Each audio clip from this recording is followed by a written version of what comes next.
It's impossible for me to continue with this hearing. And why is that, Ms. Wexler? Because I'm no longer an attorney. You did what? Why? Why? You asked if you were bad for me. That's not it. We are bad for each other.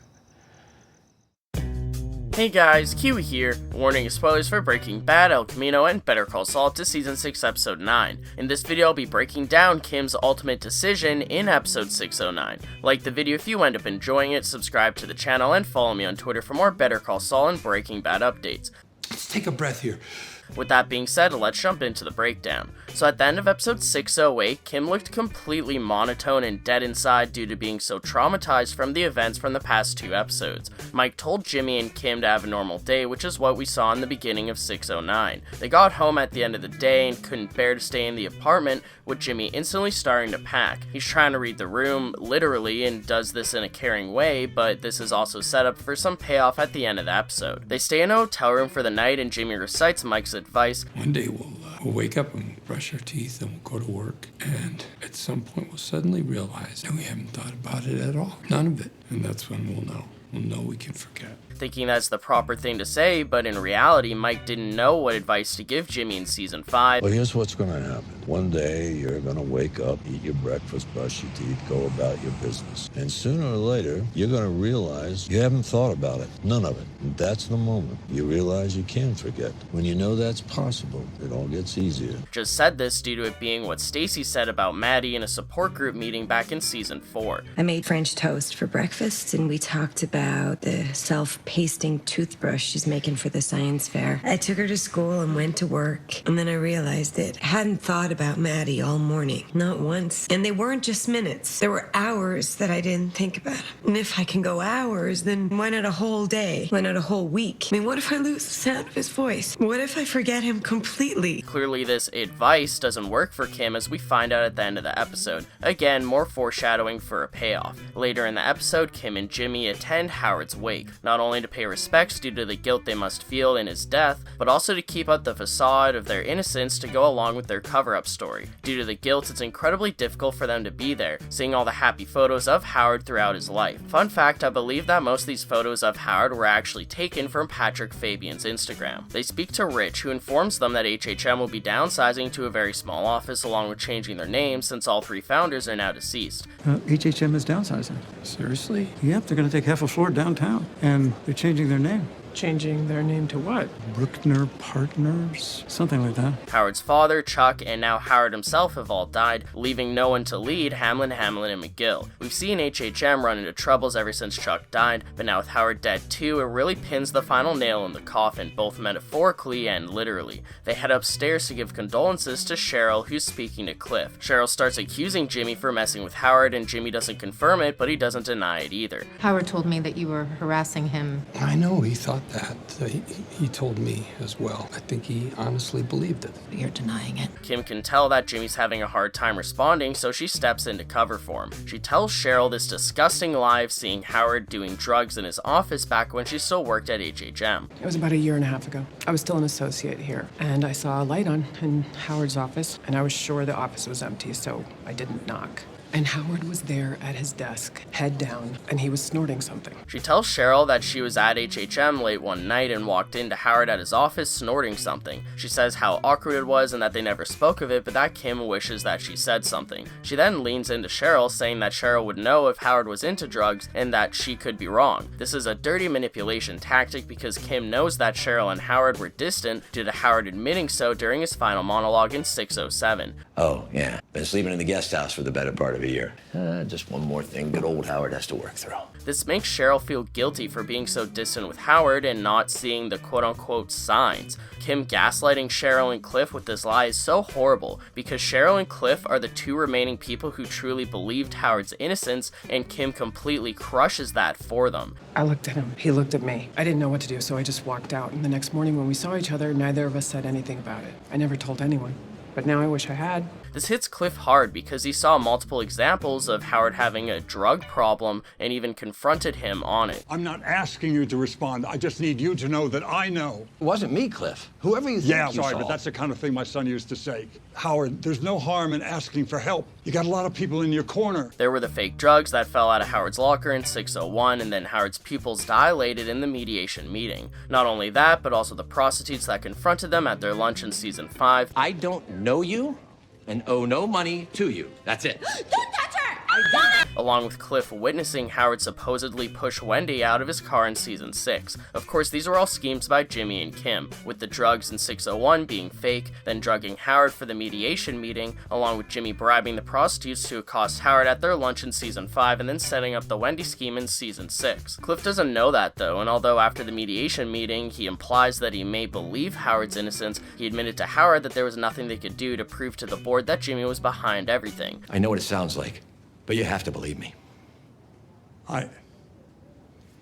It doesn't matter. Think you're going to be able to convince them it was all Jimmy McGill? So when Kim tells this fake story of seeing Howard do drugs, saying that she wishes that she said something, it's an indirect jab at Cliff for not saying something earlier, making him feel guilty. Not only that, but Cheryl asked Cliff if he saw any signs of Howard being on drugs, putting the spotlight on him. He neither confirms or denies it, saying that this isn't the time or place, but Cheryl knows what that means. In all the years that you worked with him, have you witnessed anything like this? Even a hint? Cheryl, this really isn't the time or the place. This implies that Cliff did see examples of Howard being a druggie, causing Cheryl to accept the fact that Howard could have had a drug problem, making her run off crying. During the P. Peppers live stream, Courtney Reviews brought up the parallel between Kim jumping in to save Jimmy during the Cheryl confrontation being similar to when Kim did the same thing with Jimmy and Lalo in season 5. Both times I believe that Kim was ready to jump in to save the day, but she was hoping she wouldn't have to. With Jimmy and Lalo is to redirect the conversation so Lalo wouldn't go to the bag of cash and see the bullet hole through the world's second best lawyer mug, and here with Cheryl is to redirect the conversation so Jimmy won't further implicate them for messing with Howard. Cheryl, maybe we should just... I don't care what people are saying. I don't care what the police think. Howard was not on drugs. That simply is not true. There's something more to this. It's possible that Kim thought of this lie of Howard on the spot, but it's also possible that she had this lie premeditated, just hoping that she wouldn't have to say it in order to keep up with the cover story for Howard's murder, along with making sure that they weren't suspected for being involved with it. Cheryl, you were his wife. You saw him every day. You knew him better than anyone. Maybe I misunderstood what I saw. You would have known. Please excuse me. It's just so horrible that Kim had to tear down the two people who still believed in Howard's innocence, and she recognizes that. After they leave HHM, Kim doesn't speak to Jimmy at all while they walk back to their cars in the parking lot, instead just giving him one final kiss. She gets in her car and drives away, leaving him standing there. We then get the reveal that Kim decides to resign as a lawyer while she's in court. At first I was really wondering why Kim was transferring out of the pro bono case, especially since she wasn't giving the judge any reason whatsoever. Finally, Kim blurts out that she's no longer a practicing attorney and that she gave her notice to the bar just 2 hours prior. This was quite the mic drop, with this being probably the most traumatic way that Kim could announce the news. Although Kim blurting this out in the middle of court wasn't that realistic, as there probably were other more reasonable ways for her to go about this, but the dramatic effect definitely worked. Fun little Easter egg is the fact that the lawyer that Kim recommends to take over a pro bono case is Paige from Mesa Verde. My client is fully informed, and I've already been in touch with another attorney, Paige Novick. She's highly qualified and familiar with the case. She's prepared to step in if you'll allow it. Kinda odd to hear that Paige will be taking over a pro bono case. I wonder if that's a nod towards Paige taking over Kim's passion for pro bono, or if Kim just asked for a one-time favor. We then later see Kim smoking on her balcony, waiting for Jimmy to get home to have the inevitable conversation that she knows they're about to have due to Jimmy finding out that Kim quit her career. Jimmy tries being proactive by trying to undo Kim's decision, saying how they can write up letters to counteract her notice to the bar, but Kim says that it's already done. It's already done. Oh! Jimmy even tried telling her that she couldn't leave her pro bono clients high and dry, and that they need her. What about your clients, huh? You give them everything you've got. Who are they gonna find who's half as good as you? No one! They need you! But there's other ways in life for Kim to help those in need other than being a lawyer. Jimmy tries pleading that they can find a new place, blaming the apartment as the problem. problem. We're gonna find a new place. We're gonna leave here. We're never ever gonna come back here again. Okay, we're gonna put it behind us. Things will look brighter. I guarantee it. Although that's partly true, it's not entirely the case. Yeah, the apartment reminds Kim of Howard's death, but moving to a new place won't just magically solve everything. Kim doesn't want to be a lawyer in general anymore because she feels like her entire career has become tainted due to all their schemes and cons resulting in Howard's death, along with the lies that she has to tell in order to keep up with the cover story. Jimmy keeps planning ways to fix this, even though it's beyond fixing. Okay, what's done can be undone. He says how they're going to go back to the hotel room and write letters to the bar and her clients, and that they're still in this together. So we're gonna go back to the hotel room, and you're gonna write letters. You're gonna write a letter to the bar. You're gonna write letters to your clients. You dictate. I will type. We're gonna roll this thing back. Jimmy then barges into the bedroom to find out that Kim's been packing. He's shocked to realize that not only is Kim leaving the law, but that she's leaving him. During the first half of the conversation, Jimmy still acts like they're a team and that they're gonna fix this together. You know, all I'm saying is just let's take a week or two to think it over. We're gonna take some time off, but first we have to fix this. We're in this together. Okay? But here he realizes that they're no longer a team and that she's leaving him too. Kim tried telling Jimmy when he first entered the apartment, but Jimmy shushed her, telling her to let him say his piece. All right, I know why, but Kim, you can't just... Jimmy, Just let me say my piece, okay? Kim probably had the whole thing planned to tell Jimmy, and I bet that she didn't want Jimmy to find out this way by just barging into the bedroom, but the little tirade trying to get Kim to backpedal her decision led him straight into it. So I'm gonna go get your printer, and then we're gonna get the hell out of here. What, Jimmy? Jimmy! Kim brings up how in the season 5 finale, Jimmy asked if he was bad for her, and Kim says that's not it, but that they're bad for each other. Am I bad for you? Are you bad for me? I got you into this. What happened tonight? None of this would have happened if you weren't with me. He is bad for Kim, but it is her own fault. She keeps letting him back in, and some part of her that we don't know, which is her past, it's clear that she even finds it familiar. Jimmy pleads Kim not to do this, but Kim says how they're bad for everyone around them and that other people suffer because of them. This relates back to what Chuck said to Jimmy during their final conversation in the season 3 finale, where Chuck told Jimmy that he's gonna hurt everyone around him as that's what he does. You're just gonna keep hurting people? That's not true. Jimmy, this is what you do. You hurt people over and over and over, and then there's this show of remorse. You asked if you were bad for me. That's not it. We are bad for each other. But we are bad for everyone around us. Other people suffer because of us. I find it funny how Kim says that apart they're okay, but together they're poison. Apart, we're okay, but together, poison. Like they're not that great apart, but at least they're okay people. Kim says that she's had the time of her life with him, but that it's not worth all the pain that they cause other people around them. Jimmy continues begging Kim not to do this, saying how Kim makes him happy and that he loves her. Kim tells him that she loves him too, but then deflects it with a so what. No, Kim, you make me happy. We make each other happy. How can that be bad? Hey, I love you. There's been a debate on whether or not this was the first time they've ever said I love you to each other. Tom Schnoz said that it is, while Ray Seahorn says that Jimmy and Kim have said it before off screen. I like the idea of this being the first time that they've said I love you to each other. It was Jimmy trying to use it as a way to keep them together, and I love how Kim says it back but then deflects it by saying so what. I love you too. But so what? No. It also relates to the whole Something Stupid song in regards to the line from the chorus, and then I go and spoil it all by saying something stupid like I love you. It's my favorite song from the Better Call Saul soundtrack. I think it relates a lot to the Jimmy and Kim relationship, especially their final moments. Jimmy and Kim have also shown their compassion for each other in many different ways, whether it's caring for each other or in a physical manner. Kim and Jimmy's relationship really only sparked once they started conning together at the beginning of season 2, along with the fact that the cons result in the only real times we've seen them kiss or get frisky. Since their relationship is built on the spark of excitement that conning brings them, Kim breaking up with Jimmy goes hand in hand with Kim not wanting to con anymore. When Kim tells Jimmy that she's had the time of her life with him, it also relates to the fact that Marco told Jimmy that he spent the best day of his life with him too. I have had the time of my life with you. Jimmy, you know what? Save your breath, okay? You're gonna be fine. This was the greatest week of my life. The people that Jimmy holds closest always seem to spend the best days of their lives with him and then leave his life. Aside from Chuck, that is. You've never mattered all that much to me. Jimmy is frustrated that Kim's throwing her life away. She worked so hard to get it, blaming everything on Lalo killing Howard. No, Kim, you're wrong. This is about Howard.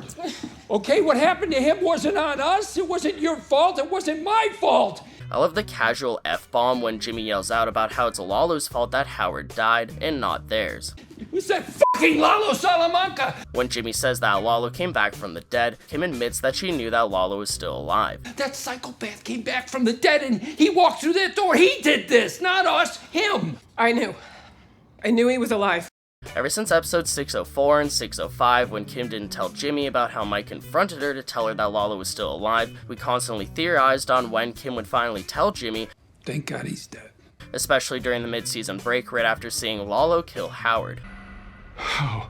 Well, here we get our answer. It happens during their breakup scene. I love how we get an answer to Kim hiding the truth from Jimmy, that he eventually found out instead of it being left as a loose end. It was about a month ago. I saw that car following me again, and it turned out that Mike Ehrmantraut had guys watching both of us, watching for Lalo. Adding that whole portion of the conversation really adds to this moment in my opinion. Mike told you that Lalo was alive, and you didn't tell me? Kim never told Jimmy for multiple reasons, but mostly because she was selfishly having too much fun with the Howard schemes, which she admits during this conversation. He would pull the plug on the scam, and I didn't want that. I was having too much fun. Kim didn't want Jimmy to know that Lalo was alive because he was finally moving past his PTSD from season 5 and returning to his regular conning self. Kim tried telling herself that she was protecting Jimmy by not telling him, but in reality she did it for the selfish reasons that I just explained. And I told myself I was protecting you, but that's not the truth. Kim didn't want Jimmy to backpedal and abort the Howard schemes, so she didn't tell Jimmy in order for him to be in the right mindset to continue them. Kim says that pulling the plug on the Howard scam would result in them breaking up, which may or may have not been the case. He would pull the plug on the scam and then we'd break up. Not sure if those two are related, but it's possible because on one hand, Jimmy never really wanted to do the Howard scams in the first place, with Kim pushing him into it during the season 5 finale and season 6 premiere. But it's not happening. Come on, Kim. And who knows if we could pull it off. Okay, maybe we could pull it off, yeah. But we won't. So, we're doing that? I thought we were, aren't we? But on the other hand, as I mentioned earlier, their relationship relies on conning and scheming, sparking their interest towards each other, so it is a logical assumption that without scams, they wouldn't stay together, that their relationship would become bland, etc. Although I believe that there's some multiverse where Jimmy and Kim could stay together without scamming, I understand why Kim would think this. However, I don't think that Kim hid the fact that Lalo was alive because she was worried about their relationship ending, or at least that's not the major reason. It's just another excuse to make her selfish tendencies not so bad, as I believe that Kim didn't want to tell Jimmy due to wanting to continue the scams for selfish reasons. In truth, it's probably a combination of both reasons, although I'd weigh that it'd be like 60% selfish, and then worrying about them breaking up being 40% or less. Kim says that she didn't want them to break up because she was having too much fun, but in reality, the fun that she was having outweighed the possibility of them breaking up. Kim still wouldn't have wanted to stop the scams even if they didn't break up because of it. Kim says that she thought it was a 1 in a million chance that Lalo would go to their apartment. I thought it was a 1 in a million chance that he'd come for us. I thought he would be caught. And clearly so did Mike, as they were one of the low-level threats that he pulled his men off of when they got the recording of Lalo speaking to Hector in 607, which is why Kim yelled, "Where were you?" to Mike in 608. We're watching anyone in my contact. That includes you and your husband. I pulled guys off all the low-priority targets to cover you. You said you were watching us. Where were you? Huh? Kim admits that she knew what Jimmy would do, and that he'd blame himself for getting involved with Lalo in the first place, along with getting Kim involved with Lalo during the apartment confrontation in season 5, even though neither of those points are true entirely. The real reason I didn't tell you was because I knew what you'd do. What would I do? You'd blame yourself. I got you into this. What happened tonight? None of this would have happened if you weren't with me. Nacho kidnaps Saul to meet Lalo in Season 5 due to Jimmy working for Nacho in Season 1, which Nacho forced Jimmy to do after Nacho went to Jimmy in the first place in Season 1 to speak about the Kettlemans after Jimmy got kidnapped by Tuco in the second episode of the show. Now yes, it is Jimmy's fault that him and the skaters got mixed up with Tuco, but it was an honest accident as they were trying to scam Betsy in the first place. Also, Kim went to see Lalo in jail in 508 before Lalo ever went to their apartment in 509, so Lalo already knew who Kim was. Although, if we trace back the domino effect, Kim only went to see Lalo because Jimmy told her the truth about his bagman job. You're going to pick up $7 million of cartel money? Implicating her into the game, as Mike told Jimmy out in the desert. She knows. She's in the game now. What? No, she's not in the game, all right? She's not even game adjacent. Mike told Jimmy that Kim was in the game and wondered what she would do when he didn't show up back home. Jimmy assured him that Kim wouldn't go to the police or tell any friends, but what Kim did instead was go to see Lalo directly. This is what I love about this show, the continuous multiple domino effects that span across the entire series. Everything that happens to these characters can be traced back to their actions throughout the show and even into the early seasons,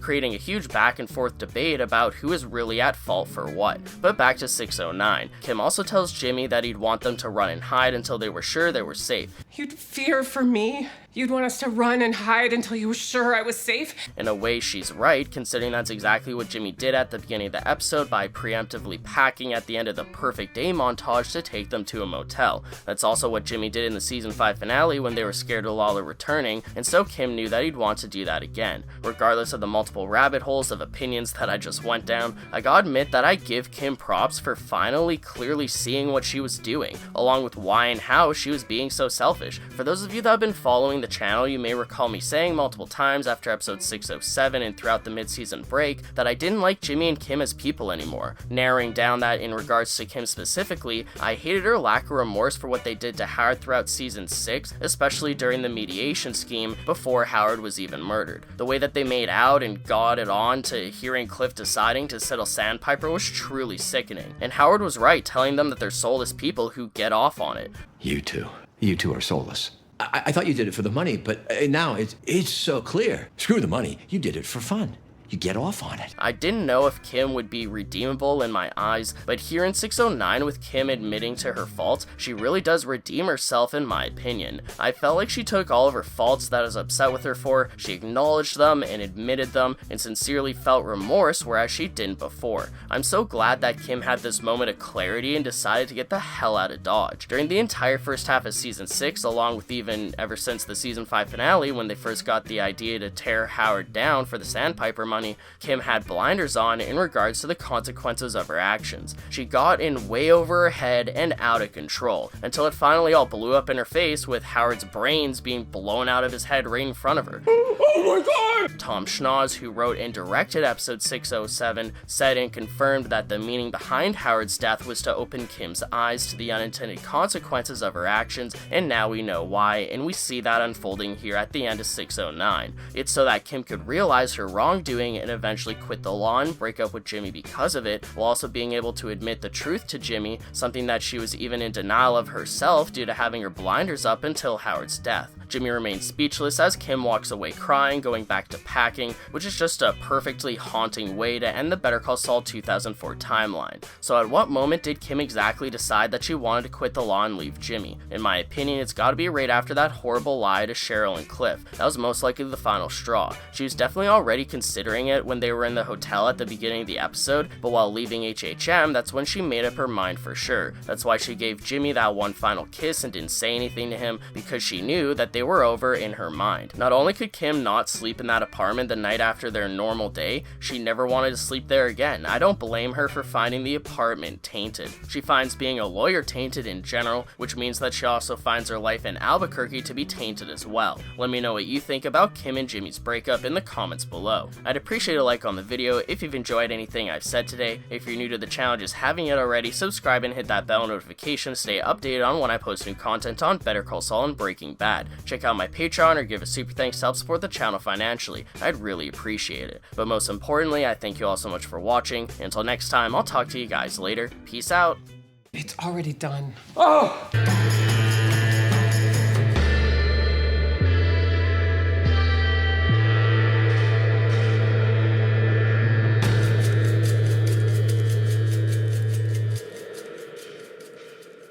It was that fucking Lalo Salamanca